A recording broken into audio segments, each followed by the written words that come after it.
Hello, everyone. Welcome to the Peter Purves Podcast. And on this one, I'm pleased to say I'm welcoming back my friend and former colleague, Valerie Singleton. Lovely to see you again, Val. You too. And we can pick up a bit where we left off. You know, whether we like it or not, we're both best known for our time on the children's television program, Blue Peter. But you already had an established career at that time because you were one of the top female voiceover in the 50s and 60s and became one of the BBC's main in-vision continuity announcers. I assume that once you joined the BBC, all that lovely, lucrative advertising commercial work had to stop. Is that right? Yes, well, when I left RADA, I was very lucky. I'm looking back, I'm beginning to think maybe I wasn't a bad actress. I did get a one-term scholarship at RADA, and I never really stopped acting, did lots of acting, which I loved, and then got into voiceovers for commercials. All sorts of wonderful, Aero was one. I wish they'd supplied me with Aero now because it's actually my favourite chocolate at the moment. And I did some wonderful names, Ribena and Kellogg's and Colix and Harpic. And I did a television series called Brigadier Wellington Bull, which was fun, comedy series. I played the ingenue. And I remember Alexander Gage was playing the Brigadier. And of course, he'd been in the TV series. I think he played Friar Tuck on the Robin Hood series. Oh, I recognise him now. I couldn't remember who you were talking about. Yes, I know him. And there was another lovely actor who actually went on to do all sorts of good things. I can see his face and I can't remember his name. It's a long time ago, talking about, long before Blue Peter. And then I did all these lovely voiceovers, working with lots of advertising directors in different advertising agencies, all the famous ones, Walter Thompson's and Macy's and Ferguson. And quite a number of them went on to become really well-known directors, film directors. I think Ridley Scott was one of them. I think a lot of very good directors cut their teeth on television commercials. That's how they started. So that was great fun. And then I got a lovely job in Greece. And the idea was it was two couples going to Greece and we were going to make a film for the Ford Motor Company who were going to advertise their new Ford Classic car. And all the others were well known. And Derek Martinez, who was my so-called husband, he went on, I think, to direct. I think he might have directed Doctor Who for a while. Well, maybe. He did. He directed me in Doctor Who. Yeah. And in later life, when I was running my own video production company, I used him as a director twice.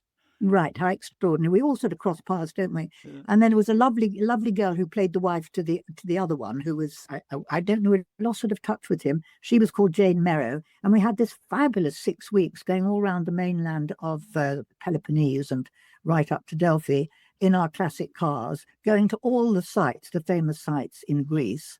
And, we had the Acropolis to ourselves. You could walk anywhere, sit anywhere. I'm in Greece, 1961 April, and there wasn't a tourist in sight. We had it's absolutely wonderful. We had Mycenae to ourselves. When we arrived, there was just a little old boy sitting there, no car park or anything. So, oh, do you need a guide? And we said, no, we're fine. Absolutely astonishing. So I don't in a way want to go back there now because it just won't be the same for me.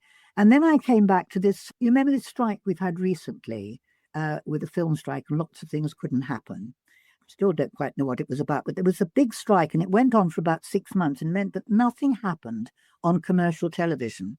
So there were no voiceovers, there were no advertising magazines, which were a great savior for people. If you didn't have a job, you went off and did an advertising magazine, which brought you in some money, meant you didn't have to go to the labour exchange, met lots of other actors, discovered what was going on in the acting world.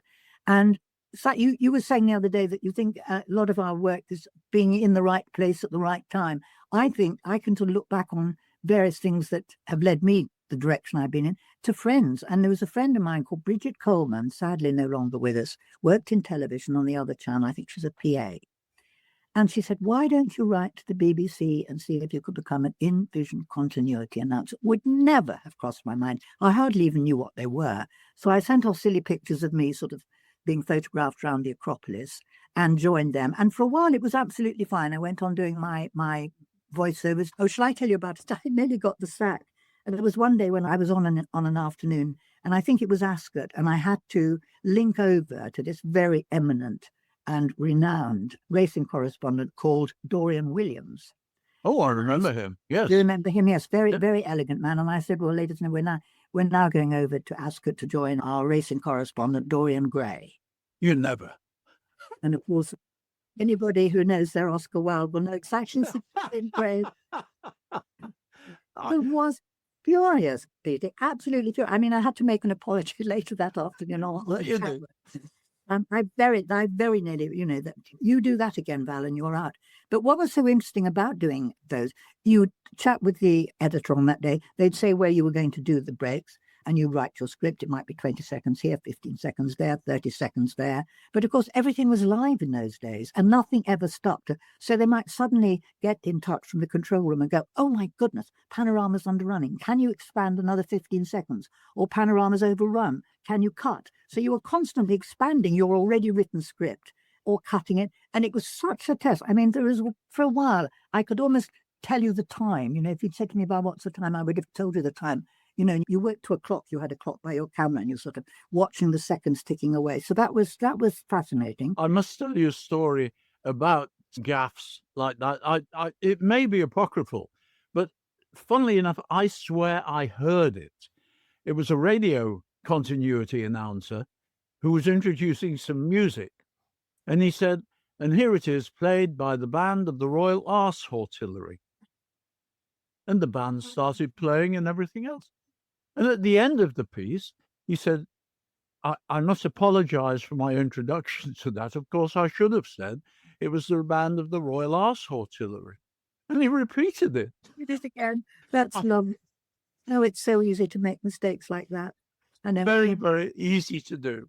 Let me just go back to your Greek story, because I seem to remember you said you drove all the way to Greece, did you? No. That time? No? They provided the cars. The idea was that one car would have a left drive and the other the right drive, implying that one couple had driven and were joining their mates. Yes, yeah. And we met in Athens. And I mean, I'll never, because for me, it was the first time. I think before that, it had just been a skiing holiday, but it was the first time. I remember landing at night, coming down the plane in the Athens airport, and that sort of first smell of heat and the Mediterranean was absolutely magnificent. I just loved that. And then we took off all around the Peloponnese, went up to Delphi. And of course, lots of the boys saying, I say, this is jolly good here. And I do like the way this works and that works. But also a lot of seeing the sights and just getting on and meeting with the locals.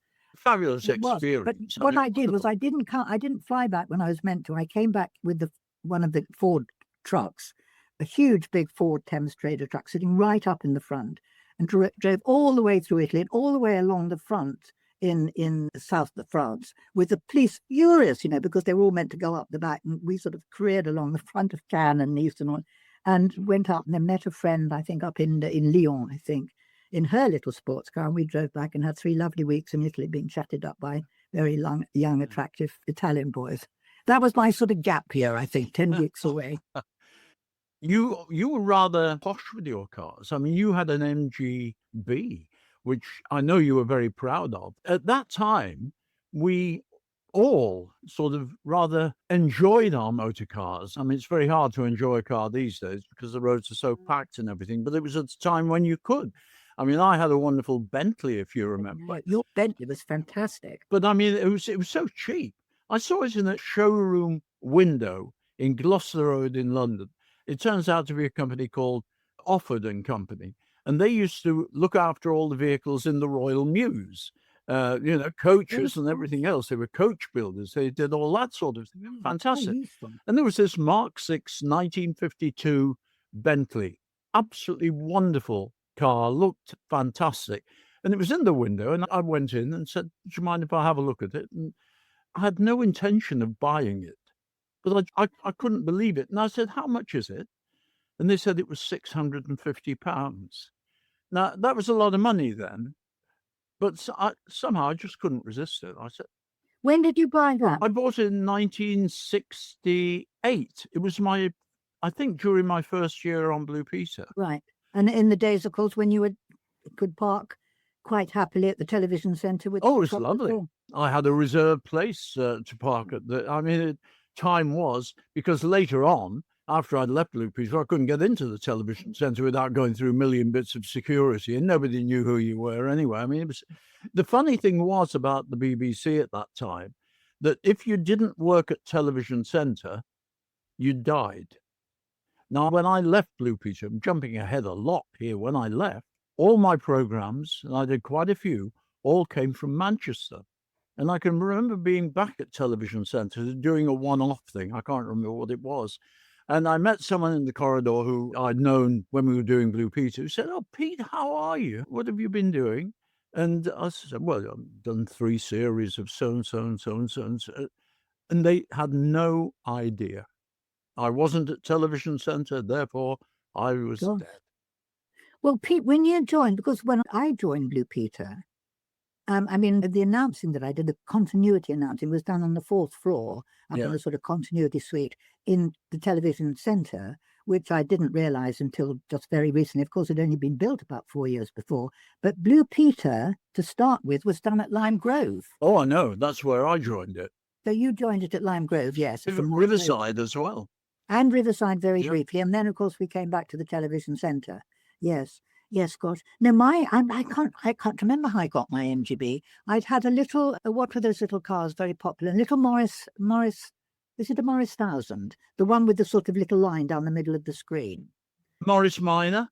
Morris Minor. And they had estate cars as well. That's right. And yes. mine was like, because I always loved soft tops, and mine was a little soft top. I don't know what made me go for an MGB. I must have seen one.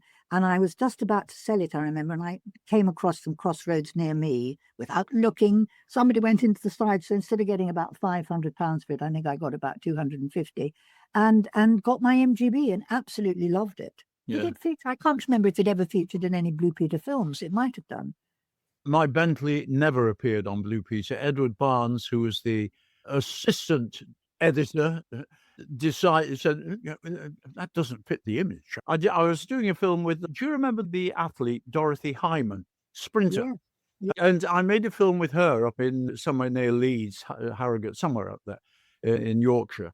And I'd driven up there in my lovely car, which, I mean, it was old even then, but it was a beautiful car. And we used it as the tracking car for the camera because it was so smooth. It was just the most wonderful ride. And we opened the boot and the cameraman sat in there and he got some wonderful shots of running as we drove around the course where it was absolutely super. But the car could never feature. It never did.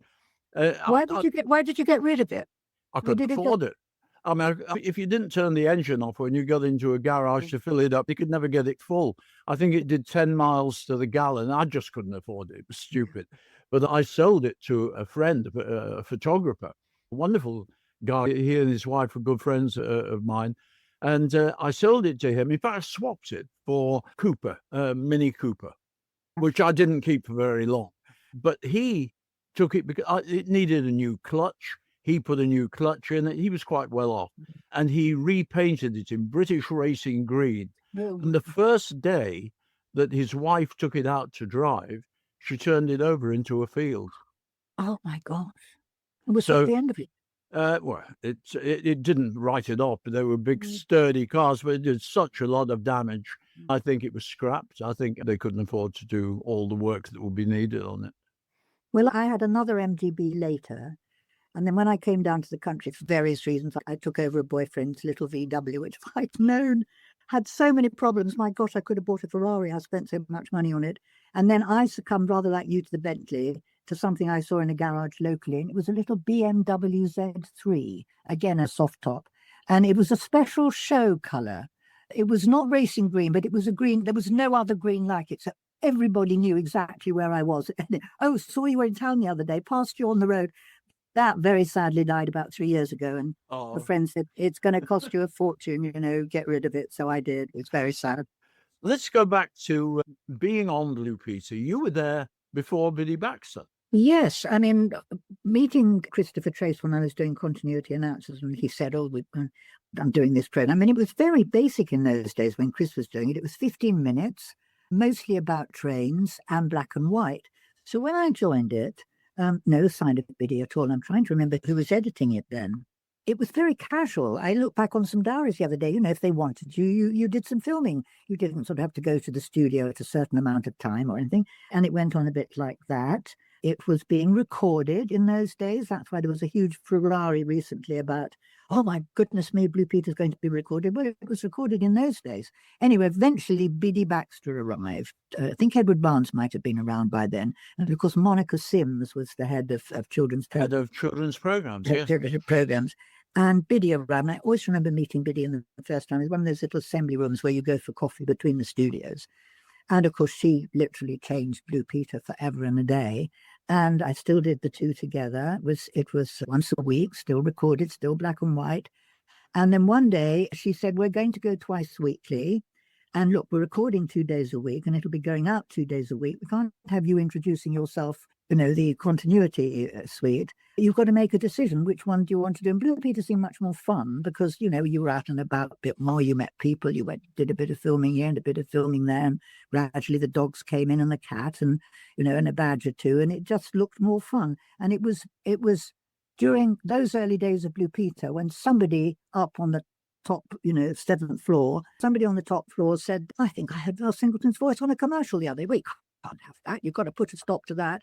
And that was the end of my lovely days wandering around Soho into different studios. Shall I tell you the most repeats I ever got for a commercial?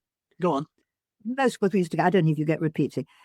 Literally, I had to go, And the man said, he knows she loves. And then the jingle went, the tingle tongue taste, the tingle tongue taste. I got so many repeat please for just going, Anyway, that's beside the point. But sadly, that all came to an end. And then Blue Peter, of course, continued from there. In those days, just with Christopher Trace. I think Johnny had arrived before Christopher left. Chris left, and it was just me and Johnny. And I think it was just me and Johnny going to Jamaica for one of our very first ever trips. And I've sort of got the dates. When did you actually join? Because then you joined and we became the big three, didn't we? Yes, I joined it in the end of 1967. If you remember, I taught you and Johnny at Crystal Palace Baths how to do life saving. That's right. Because I was a lifeguard in a former life. Well, I never actually worked as a lifeguard, but I had all my badges. And that was my introductory piece because they were quite clever. Biddy was very smart the way she brought people into a program. You came and visited me. I was a guest on the show to demonstrate what I could do. And we did that film. The next day, in fact, the end of that, I think I was with the three of you in the pool speaking to camera, and we all said, we'll see you on Thursday, or we'll see you on whatever it was. And that meant I was in the show because the next one, I was just there and began the show with you with the usual hello. It was very clever, very subtle, and they always managed to get introductions that worked that way. Because after me, the next introduction, of course, was when you were leaving, but you didn't leave straight away, was when Leslie, as a judge, joined us. And of course, she was a dancer, and so she taught us a dance. Yes. And that was her introduction. And the next show, she was permanent. It was very clever, very subtle. When you joined, Pete, was it still black and white or had become colour by then? When I joined, we were, if you probably don't remember, but I do. The program was in black and white and would have been the first program to go into colour on BBC One. It didn't. Ultimately, it was the last one to go. And the reason was that Biddy wouldn't give up the time in the studio, which it required to line up the cameras. It was all right with black and white cameras. They all had to be lined up to be giving the same output, as you know. The color cameras required 20 minutes longer to do it. And she wouldn't sacrifice that 20 minutes of rehearsal to allow us to go into color. So we were the last program on BBC One to go into color. And that's something I never knew. I just know that in those very early days, we had to sort of make sure that our clothes didn't clash. And no, please, you can't wear that because that doesn't go with Val's trousers. Absolutely ridiculous. And of course, later on, we all just wore what we wanted to wear. Absolutely. But in fact, yes, 1970, we went into colour. Really, as late as that. Yeah. My gosh. I mean, that's incredible. I was practically leaving by then. Are you sure it was late as that? Yes, I'm sure. That's right. Because I left in about 71. Yeah. I think you left in 72. and overlapped for a while. You kept on coming back. I seem to remember that Richard Marson in his book said, I don't think Val ever actually left. Yes, I remember that. Yes, my gosh, they were good, amazing times. What do you remember? I mean, if people say to you, looking back, because in a way you and I both did about the same amount of time on Blue Peter, but you just did it a few years later than me. Looking back, if somebody said, what for you, what was the value of Blue Peter in your life? What would you say? The value of it was it made a career for me. I mean, as I said earlier, I'd always wanted to be an actor. And I had acted, but my acting career had stopped when I got Blue Peter. I mean, I couldn't get arrested as an actor. That was following Doctor Who. And it wasn't because I was bad. It was a curse that Doctor Who put on people. Because so many who did what I did, they were companions or whatever, they didn't work much after that. But that never happened for me. And I took Blue Peter as a stopgap. I thought it would, all right, I'll fill in for 6 months. And I stayed for 10.5 years because it was such a cracking good job. It was great fun. It was incredibly valuable. I became then a television presenter. And when I left the program, I was given 3 series by Edward Barnes, who was the head of children's programs. I did 2 good shows up in Manchester. One was a sports program called Stopwatch. Another one was called We're Going Places. Well, I remember that. We're Going Places was produced and directed by David Brown, who'd been our director on several wonderful films that we did on Blue Peter. I don't know if you will remember that lovely film we did going back in time on the narrowboats. Yes. Absolutely beautiful. I like David, did he? Yes. Lyrical. And he was such a good director, so precise. Well, I did 3 series of that. I did 5 series of Stopwatch. I was given a series of special assignments. Yes, it was very important to me. It gave me a different career and one that I was able to sustain for quite a while. Obviously, everything good eventually stops. Everyone has their time on television, and my time lasted until about 1992, something like that, doing television.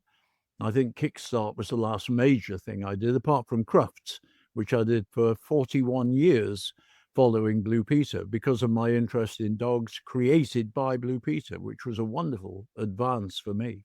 So that's what it meant to me. What did it mean to you? Well, when I first started announcing and then Blue Peter, they were really kind of fill-ins until I went back to acting. And of course, when Blue Peter became a little bit more sort of settled, I just got my flat. So of course I had rates to pay and rent to pay. And I still kept thinking, well, this is just a fill-in. But of course, it never became a fill-in. It just became, like with you, a permanent lifetime job. Although we were, I saw Janet Ellis yesterday and Mark Curry, and we were saying how we were always kind of kept on tenterhooks. I remember friends saying to me once, I don't know, I'd been there several years. And I said, I don't know if my contract's going to be renewed. And she said, you've been saying that ever since I met you. And I think they constantly kind of kept us, on the end of a string. Well, you might not get your contract renewed, which was a bit unfair, really. They didn't say, oh, you'll be here forever. Looking back for me, I love the fact that when I meet people now, they say, oh, gosh, I wouldn't be I wouldn't be designing clothes, I wouldn't be a writer, I wouldn't be a photographer, I wouldn't be doing this. It seems to have encouraged people to do different things in their life. And also, and I was reading, because I only experienced sort of 9 years of them, but I was reading through the Blue Peter book, and the appeals were absolutely phenomenal. I mean, so many. And when you think how many people said, oh, it's a very, very middle-class program, Blue Peter. Well, it may have been a middle-class program, but it did a lot of very good things, both in this country and abroad for the world. And I think that is the other thing that I look back on, and some fun times that we had, of course, also as well.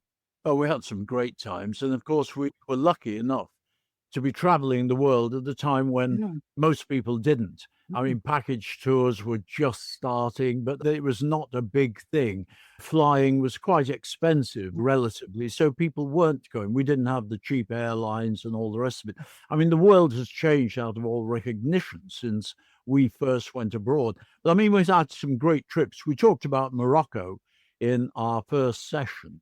But I know you'll also remember we went to Sri Lanka and Mexico as a trio, me, you, and Yes. John, and we had wonderful times. Sri Lanka was wonderful. I mean, and that was such an experience. You know, earlier you were talking about when you first went to Greece, you got your first sense of that wonderful smell of warmth and everything else. Mine was when we went to Morocco, but when we landed, we had to go via Bordeaux for some reason, and just getting out of the plane in Bordeaux onto the tarmac, and the sky was a blue I'd never seen before, and the warmth was a heat I'd never felt before. It was a wonderful experience. So you never forget it. Never forget it. Well, for me, of course, one of the first trips which I did with Chris, it's going back a bit before the ones we did together, was Singapore and Borneo, and we flew them with the RAF. You know, so the first stop was, I think, Cyprus. Then the next stop in the middle of the night was, I think, Bahrain. And my gosh, I'd never felt so hot as we got out of the plane in the middle of the night. And the next stop was Gan, which the RAF had. And literally the runway lasted from one end of the island to the other. And whereas everybody else got out, because this journey, you know, in those days was going on forever and ever and ever. And I always remember everybody else was sort of hustled into the canteen for a bit of breakfast. And whoever the commander of Gan was sort of said, I think I might have a couple of old swimsuits tucked away. Would somebody like a swim? And the next minute, you know, the few of us were actually having a swim in the Indian Ocean, which I can't tell you how wonderful it was. And then, of course, we got to Singapore and then and again, filming all in black and white, thinking back. And then this amazing trip into Borneo and meeting the headhunters, trying very hard to find a shriveled head. And I didn't find one. But I can tell you a funny story about that. Well, no, it's a bit long, so I won't tell you. It's No, go on. So I can always cut it. Well, when it was shown, one of because I was dressed like an RAF person, so because I didn't really look like a girl, and apparently somebody wrote to us afterwards and said that one of the headhunters, the Dayak headhunters in their longhouse, had looked at me and said "Mukamera," and this person wrote to the Blue Peter studio and said, "Well, I know what Mukamera means. It means face red." So obviously she was looking at me and saying, face red. Recently, I went with a friend who was doing a free fall flight for charity, and there was lots of RAF people around. And one bloke came up, he said, I must say hello to you. He said, do you remember you went to Borneo many years ago? He said, well, my family lived out in that part of the world. It was my brother who wrote to the studio to tell you that Mukamera meant face red. And that's like about 60 years on. It's just such an extraordinary coincidence those years later. It's funny, many years later, when I went on a trip with Leslie and John to Fiji and Tonga and, of course, America on the way. When we got to Fiji, we had to fly to Tonga, and that was in a DC-3, one of those old Dakotas, which was really old even then. And it was about a 3-hour flight from Fiji to Tonga, and we landed on a grass strip. Now jets fly in there. I wouldn't want to go back there. I have to say that Tonga was the most wonderful trip I ever made. Absolutely amazing. Not like nothing else. South Sea Islands, glorious. Yeah, I miss some good trips, I know. Let's talk a little bit about Sri Lanka. We stayed in a wonderful hotel, and we all stayed together, which was nice. The Mount Lavinia in Mount Lavinia Bay in Colombo. It was an extraordinary hotel, and I think we both had a very similar experience in the middle of the night there. Yes, I woke up because I think our rooms were up on the 4th floor. It was all very open, you know, the windows opened onto a balcony and sort of looked down into a well behind the back of the hotel. The bathroom was sort of round the length of the room, but you went in the door, sort of near the door into the passageway. And I remember sort of, I didn't put the light on. I went in because I kind of knew where the loo was. And I suddenly heard I thought, my God, what's that? Scratching noise. Reached for the light, and there was this massive rat sitting on the little sort of side edge of the bath. And I came to think, oh my goodness me. I mean, I can't remember what I did about that. I think I locked the bathroom door, didn't go to the loo again and pushed something up again and stuffed towels all the way along the bottom of the door, hoping that... Did you have a rat in your room? I had a rat in my room as well. I got up in the middle of the night, went to the loo, and realised, whilst I was standing there, peering at me from behind the loo was a rat. Oh, wow. And I at that time, in fact, every night at the hotel, they always put an attendant who used to sit in the hall all evening. It's a big hotel and it's a long hall, but he has a chair at one end. And I called him along and he came and he was highly amused, but he got rid of it. He chased it around and actually shot out of the window. But there was another problem with the hotel. They served breakfast in our rooms. All the other meals were Oh, served in a lovely restaurant, that's nice right. breakfast. But you had to be careful if you were out on the balcony, which we all had. We were all lucky enough to have balconies. It was one of the better hotels we ever stayed in, I think. The birds came, the crows would arrive and they would have as much of your breakfast as you did if you weren't careful. So you couldn't sit comfortably out on the terrace and eat it. You had to shut the window and sit inside. And I can remember the man bringing my breakfast one morning and he closed the windows and he just turned to me and he said, "Birdie come, birdie come." And they would have. Yes, no, I didn't do that. I remember eating mine in the bedroom just by my bed. Yeah, it was lovely. It was very beautiful Sri Lanka, wasn't it? And do you remember that wonderful, what was the place we went to where they had the elephant ceremony and they dress up this elephant in Oh, that was in Kandy. Candy, that's right. And I remember in Candy, well, we had a little hotel. And again, I suppose it's because it's so hot there. All around the top, it was sort of open, like a little sort of fretwork window. And of course, I'd come back into the room and find fireflies flying all around the room. You know, very pretty, Yes. but I didn't really want them, things like that. And some of those trips, there was some amazing. Well, I don't know, Kandy itself was extraordinary. And in fact, we actually stayed, I think, it was not a hotel. I think it was the governor's house. Yeah, It was up the hill looking down onto Kandy, which was a glorious experience. I thought you were going to ask about the wonderful place that we stayed and we filmed in a coral garden. It was called Hikadua. And it was oh, yes, the rooms we had there. It was a hotel which had little chalets yes. along the beach, and we each had one. Oh, And you came out of your door of the chalet and straight onto into the the beach. water. It was magnificent. And wasn't that the one where all the fishermen lined up their boats because they were all going to go fishing? No, I think that was Negombo, north of Colombo, when I did the film, which Johnny was going to do, but he had a terrible tummy problem. So I did the film instead when I went out on the fishing boat with an outrider. And I was the crew. And I was getting ordered around quite a lot by a lot of Singhalese gentlemen.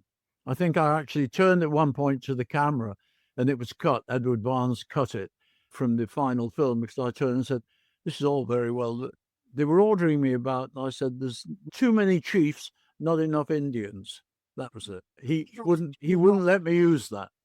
Coming back to Johnny not being well, that was always one of the hazards. I remember in Mexico getting very, very, very most awful upset tummy. That was one of the drawbacks, the change in food, really. I don't think any of us got. I remember dressing up in a local Ceylonese outfit in the sort of terrace outside the Lavinia Hotel with a lovely Singhalese couple. I think we stayed in touch with them for quite a long time because they came over to England. Do you remember they had red London buses all over the city? Yes, That's I how remember people that got one. around. Another thing we should mention, because people were obviously always asking about us, was the time that before we went to Sri Lanka, we had an elephant in the studio. That it was still at Lime Grove and still in black and white in those days. I get asked about that all the time. It has to be one of the prime television moments of all time. I don't normally go to Harrods, but I think I was trying to find something in the sort of makeup area for a friend's birthday, and she said, "Oh, you can only get it in Harrods." And this very sort of rather proper Sloane Squarey girl sort of serving me, and I was sort of looking at different things, and she suddenly started to laugh. And I said, "I'm awfully sorry." I said, "Have I said something funny?" And she wouldn't stop laughing. I said, I don't think I said anything, did I?" And still laughing, she said, "Oh, I was watching your Blue Peter last night with the elephant." And that's the first indication I had that this was going to be a very, very funny incident. Yes. But we felt so sorry for the man who was holding her, didn't we? Do people know why it happened? He had the stick. Yeah, he could only control Lulu by tapping her quite, gently on the trunk. But of course, Billy said, "Oh, we can't have that. Everybody's going to think that he's being cruel to her. We've got to take the stick away."